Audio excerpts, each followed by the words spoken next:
Dobro večer, hvala vam mnogo što ste izdvojili vreme za nas danas. Upitat ću vas odmah na samom početku kako ste. Dobro večer i od nas dvoje.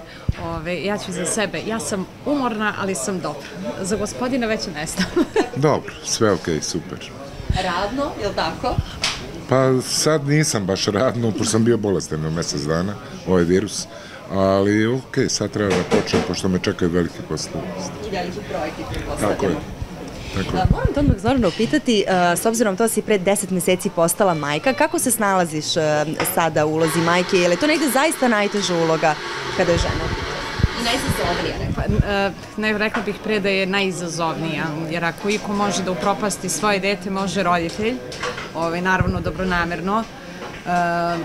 Da je teško, pa kako kad sam neispavan i kad sam baš umoran da mi je stvarno teško i teško mi padne i to buđenje noću i sve obzirom da rastu iz obići, ali kad god pogledam u ta dva predivna plava oka, kažem sebi, Bože, ništa ovo nije teško, sve će ovo da prođe. Koliko se slažete i kako pomažete? Koliko god mogu i koliko god stigne. I zbog posla i zbog svega. Ja sam sad trenutno taj koji mora da obezbedi sve financije, da sve to, pošto Zorana još nije počela ni da radi, ali trudim se koliko mogu. A šta je vama negde najizazovnije? Najizazovnije? Kad ga ostavim samog sa Jovanom. Ne, pazi, nije meni ništa faktički problem, razumeš, tu sam kad treba. Znači, sve što treba i kad treba, ja sam tu. Normal, sve ono što god bih rekao, zvučalo bi glupo. Znači, tu sam za sve. Lepo, tako i treba. Pa jeste. Kaži mi, s obzirom na to da je beba mala, se već vide neke naznake na koga podsjeća, na koga liči? Pretpostavljam da svi to pitaju. Ja bih ti sad pokazala sliku mene iz detinjstva. Tu bi videli svi da devojčica liči na mene, ali obzirom da ja i dalje stojim pri stavu da privatni život treba ipak da ostane negde privatan. Ja nisam pristalica toga da pokazujem lik svog deteta, jer znamo i sami šta se već dešava, koliko je nažalost i svega na društvenim mrežama, na internetu. Trudim se da zaista svoje dete zaštitim maksimalno.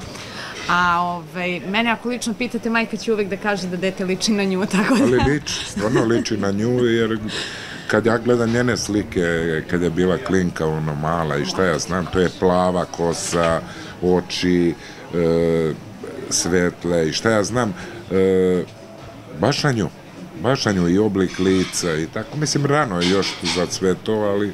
Mnogi roditelji se žale da im je najteže negde kod... Da.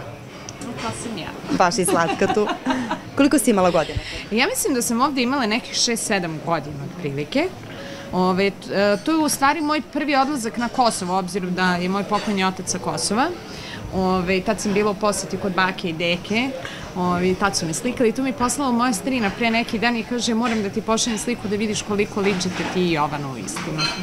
I ono što sam htjela isto da vas pitam, mnogi kažu da je najteže nespavanje i da to negde najteže roditeljima pada, ali to je zaista tačno. Jest. To će najbolje ona da ti kaže, pošto ja... On spava. Ja spavam, uglavnom.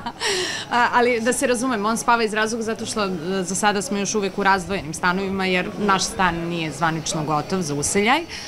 Tako da sam ja u drugom stanu sa bebom i zbog njegovog posla, i zbog gitare i sviranja. Jako je teško, ali jako slatko. I umem ja i da budem i nervozna i nadrndana, naravno, mislim, koja majka nije kad je neispavana i budi se 6-7 puta u toku noći, ali dobro, istrpi on to sve na kraju. Velika podrška, pretpostavljam. Znači, trenutno ne živite zajedno, ali uskoro ćete preći u zajednički dom. Tako je. Nismo se razveli. Inače, kada smo negde kod razvoda, dosta je razvoda trenutno na estradi, ne znam da li ste to primetili. Kako negde to danas komentarišete u današnje vreme i kako bi mlade posavetovali koji ulaze, evo recimo, u brak? Šta je negde najvažnije? Pa znaš šta, sad ti ne ponavljam ono što svi govore, poštovanje i šta ja znam, ali kao da je postao trend da se ljudi žene u nekim, stvarno se žene i udaju u nekim mlađim godinama. To je nekih 20 do 24 godine, znači 23, oni se uzmu. stvori se detetu i ko po pravilu posle toga sleduje razvod. Ti ćeš vidjeti po gradu sad mnogo samohranih majki sa decom. To je meni žalosno. Znači, ali to ima verovatno, nije verovatno, nego sigurno i pozadinu svoju. To je ono što krene od kuće i to oni prihvataju kao neki izazov, koliko ja vidim, što je totalno bez veze, jer ne samo zbog tih ljudi, i to je žalosno, koji se uzmu, nego zbog dece koje ostaju bez jednog roditelja. Ja nisam neko ko podržava razvode, tek tako. Naravno, uvijek postoje izuzeci gde je nasilje, gde zaista uslovi nisu humani ni za majku, a kamoli za dete da opstaju u braku, ali smatram da ako postoje već te neke čarke, da treba da sednu kao dvoje civilizovanih ljudi i da porazgovaraju o problemima, a ne dža, bu, bam, bu i gotovo, kraj. Kako vi recimo rešavate neke nesuglasice kada dođe do nesuglasica? Verujemo da dođe, jer u svakom braku naravno da postoje. Ja da ti kažem kako rešavam. Ona, pošto je veoma impulsivna i reaguje na prvu, ona to od ničega napravi, to je velika stvar i to je bam, bam, bam, krene odmah žestoko, ja ću ovo, ja ću ono, ja ćutim. Posle nekih pola sata, ona kao da se ništa, ona je zaboravila već sve. Ne, ništa se nije desilo. I onda ja polako kažem par rečenica, pa jeste, znaš, tamo vamo i to je to, na tome se završi. Ali sve to su sitnice neke. Sad ovo što si rekla malo pre, ti razvodi i sve to i počinje na taj način što nemaju ljudi tolerancije jedno prema drugom. Ne žele da saslušaju jedno drugo. Misle da su u pravu i jedno i drugo. To koje je u pravu je nebitno. Da se popriča o problemu i da se... Naravno. Da, vidi, znaš kako, mislim, moja sreća, ja opet kažem, moja sreća je što zaista ta velika razlika u godinama između nas je za mene jedan veliki plus. Zašto to kažem? Ja kroz temu sam naučila i šta znači biti strpljiv, šta znači povući ručnu kad treba da je povučeš, kad treba da ućutiš, da se ne praviš mnogo pametan kad nisi, nekad je bolje i ćutati, ne praviti se pametan i mir u kući. Steva je neko ko je mene dosta, za ovih 7 godina braka, dosta smirio, dosta na neki način opustio da shvatim da nije uvek baš onako kako ja vidim stvari. Nije uvek samo meni teško i njemu. I prosto treba da postoji to razumevanje, jer bez toga ne može da opstane ni prijateljstvo, ni veza, ni brak, apsolutno ništa, ni posao ne trpi, da se razumemo. I posao traži svoje razumevanje. Evo sada kada si spomenula razliku u godinama, moram reći da to zaista mnogi komentarišu, ima i pozitivnih i negativnih komentara, je li prestalo to sada potpuno da vam smete? Evo, posle toliko godina, vi ste dugo zajedno. Znaš šta, meni to nikad nije ni smetalo. Apsolutno me ne zanima šta ko misli. Ne samo o razlici u godinama, nego o bilo čemu. To su naše privatne stvari. Ako je nama dobro, šta kome ima, ali to su ljudi kojima je verovatno dosadno u životu, pa moraju nešto komentarišu, a kad se uvate za nešto, oni ne puštaju. Pa neka ih, nek se zanimaju. Nije problem. Da li je to pogađalo ranije, sad potpuno prestalo i ti dalje pogađa? Pa ne, s početka braka da. S početka braka nesvesna situacija ni za koga sam sudala, ni sa kim živim, ne znajući ni ko je on u potpunosti. Nisam imala tu sliku da je to hitmaker Steva Simeunović, nego sam mislila, majte, molim vas, ljudi. S početka mi je bilo jako teško. Onda kada je došla korona i kada smo ostali svi zatvoreni negde sa svojim partnerima u 4 zida, gde nema nikog da vam pomogne, gde vam ne puni komšija, frižider i onaj što je ostavio komentar na vaš intervju, na vašu pesmu. Od tog momenta me više ništa nije doticalo. Pogotovo od kako sam dobila Jovanu, tek sad me ne mogu da dotaknem, mogu popijem ovako i kažu, stvarno, ili ima još nešto novo kod mene, a da ja možda ne znam. Tako da, samo neostvareni ljudi mogu da komentarišu i da budu puni gneva i mržnje. Ostvaren čovek neće. Ostvaren čovek gleda svoje posle i živi. Moram vas sada takođe i upitati, da se vratimo malo i na muziku, možemo. Zanima me, s obzirom to, evo, pre 10 meseci se porodila, da li možeš uskoro nešto da nam nagovestiš, da li se vraća uskoro na muzičku scenu ili ne, kada možemo da očekujemo? Pa ja sam se generalno već vratila uveliko sa pesmom Sto kec, posvećena pesma deci bez roditeljskog staranja, naravno i svima nama koji smo na neki način ostali bez voljenih bića. Povratak u potpunosti na scenu ne mogu još uvek da obećam iz razloga zato što Jovana traži i zahteva svoju pažnju, što je sasvim negde normalno i prirodno. Jesam karijerista, ali nisam pristalica da ostavim tek tako svoje dete u vrtiću, u jaslice, bilo gde, a da odem i da radim svoj posao. Moj posao može da sačeka, ona sada ima 10 meseci, neće ih imati ponovo, tako da što se karijere tiče, u potpunosti sam posvećena za sad detetu, koliko mogu, toliko se bavim svojim poslom, to je koliko mi ona dozvoljava, koliko ne. Opet sam jako srećna da vreme provodim sa najlepšim bićem koje sam ikada u životu mogla da upoznam i iskreno da budem, mene što se tiče, ja i ne moram da se vraćam u karijeru. Kako se promenilo negde roditeljstvo? Mene mnogo. Mnogo je promenilo, da. Ona je ranije, pa ne znamo, jedva čeka da uđe, da peva. Jednostavno to je u krvi, takvi su pevači, ja to znam.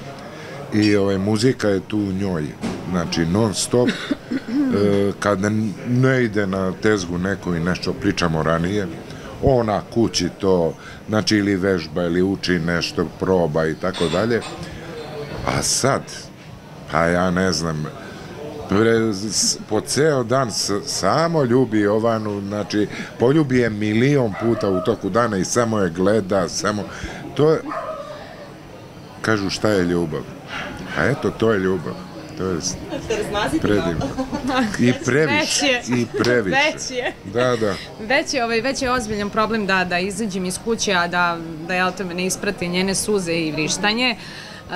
I stvarno se trudim da svaki taj, što bi rekli, imam ženu koja dolazi, koja naravno mi kao pomoć u kući, ali čak i kada je ona tu, treba da izađem napolje, kažem, ajde spremite se i vas da vidimo svi zajedno u tržni centar. Nekako mi se ne mili, makoliko mi bio potreban nekada taj moj mir, ne mili mi se da se odvajam od deteta i iskreno da budem, moram da pomenem, jako mi je žao što dosta majke nema tu privilegiju da uživa pored svog deteta. Jako mi je žao što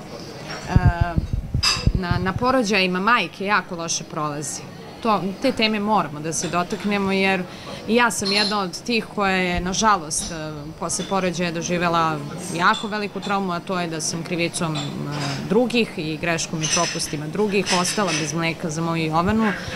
I moram da kažem da mi na ovaj svet, opet ponavljam, donosimo budućnost i smatram da prema nama treba da se ophode sa dosta više poštovanja, sa dosta više razumevanja.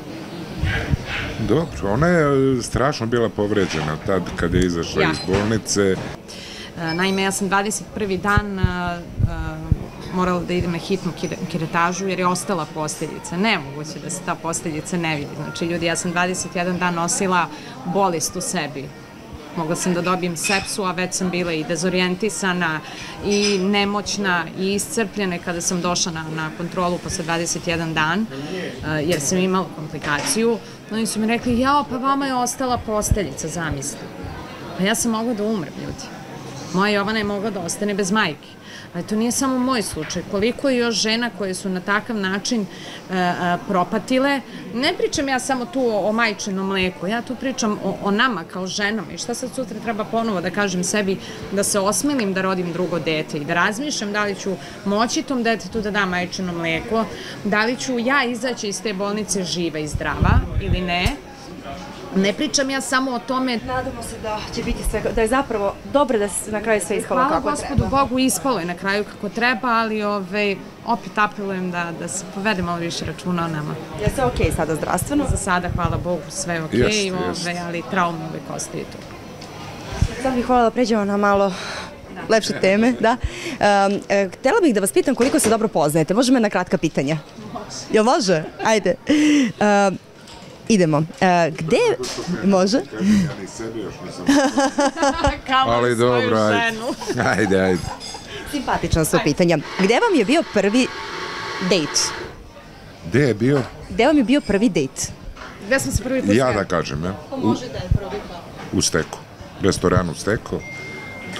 Tu smo se upoznali i odatle je sve krenulo. Da, tačno. Ko je prvi rekao volim te? Steva Simeunović. Tačno. Da. Ste vi negde emotivni? Kako? Emotivni ste. Lavić. Pa, pazi, ne znam se ko je teži slučaj, ona možda svoju emotivnost na drugi način ispoljava, znači par nekih reči i ona počinje da plače, znači to je sekunda. Mene je malo teže da zaplačem, ali Kad zaplače, svoju emotivnost pokazujem na drugi način. Ko prvi započinje svađu? Zoran. To je valjda jasno. Dobro. Ko prvi popusti oprosti? Steva. Pa naravno. On je taj koji popušta. Mora. Ko je više ljubomoran? Nijedno. Nijedno, ni Steva ni ja, on moj telefon uzima u ruke, ja njegov takođe. Smatramo da svako od nas mora da ima dozu svoje privatnosti, mislim, bolesno bi bilo kad ne bi imali. Tako da mi da nismo imali poverenja jedno u drugo i da njemu nešto smeta kod mene ili meni kod njega, verovatno ne bi ni bili zajedno. I onda posljednje pitanje, ko sprema ručak, doručak i kaficu u krevet? U krevet? Ko donosi kaficu? Pa u krevet niko nikome, nikada, ali moram da vam kažem, ja kada sam doselila za Beograd prvi put, kad sam došla i probudila sam se ujutru i osjećam neki miris. Ja rekao, majko, šta ovo smrdi, šta se osjeća iz kuhinje, on je gospodin koji ne sprema i ne kuva. To jutro hteo mene da oduševi, jel te, doručkom. Iako ja izlazim iz spavajuće sobe onako nervozno, nadam da je kaže, šta si ovo radio? Cela kuća smrdi, ja ne doručkujem. Pazi, a ja se potrudio 5 vrsta tamo za doručak. Sve što sam se setio da bi moglo, ja sam to spremio. Lepo si me oduševio, ali pogrešna osoba. I za kraj, evo da vas upitam, kada i gde ste bili najsrećniji? Da li je sada to trenutak kada ste negde najsrećniji u životu? Pa... Postoje neki moment kada ste bili najsrećniji? Kada smo bili najsrećniji? Pa mi smo srećni svaki dan. Zato što smo zajedno, zato što se on probudi živ, zdrav, prav, hvala Gospodu Bogu i što zna da ima nas dvoje, da nikada neće biti sam. A ja sam još srećnija zato što on uz nas. Hvala mnogo na današnjem izdvojenom vremenu, zaista mi je bilo lepo. Samo na kraju, da ti kažem, pošto to mi je ostalo nekako u glavi, a nisam rekao, kad smo pričali o muzici. Znači, ispolo je da Zorana da će se mane muzike po njenom, ono kako je rekla, ali nije tačno. Nije tačno, ova pesma koju je izdala pesma Sto Cats, još uvek aktuelna, još ima nekih, ona je na pola nekih promocija stala, televizijskih emisija i tako dalje. Treba to još da završi, jer mi je žao, jer je pesma stvarno izuzetna. Ne što je moja, nego je stvarno pesma drugačija od svih, ali ima još nešto što se sprema, to moram da kažem, tako je, i o tome samo mogu reći da će biti u pitanju jedan duet, ali uskoro će biti i to je sve što ću ja kažem. A možda kaže da li je muško-ženski duet? Ženski. Pa ja samo sa ženama mogu da srećem. Lepo. Da, htjela sam te isto pitati, ja se izvinjam, isto i za Cipku, da li ste čujete u kakvim se sada odnosima, se družite i dalje?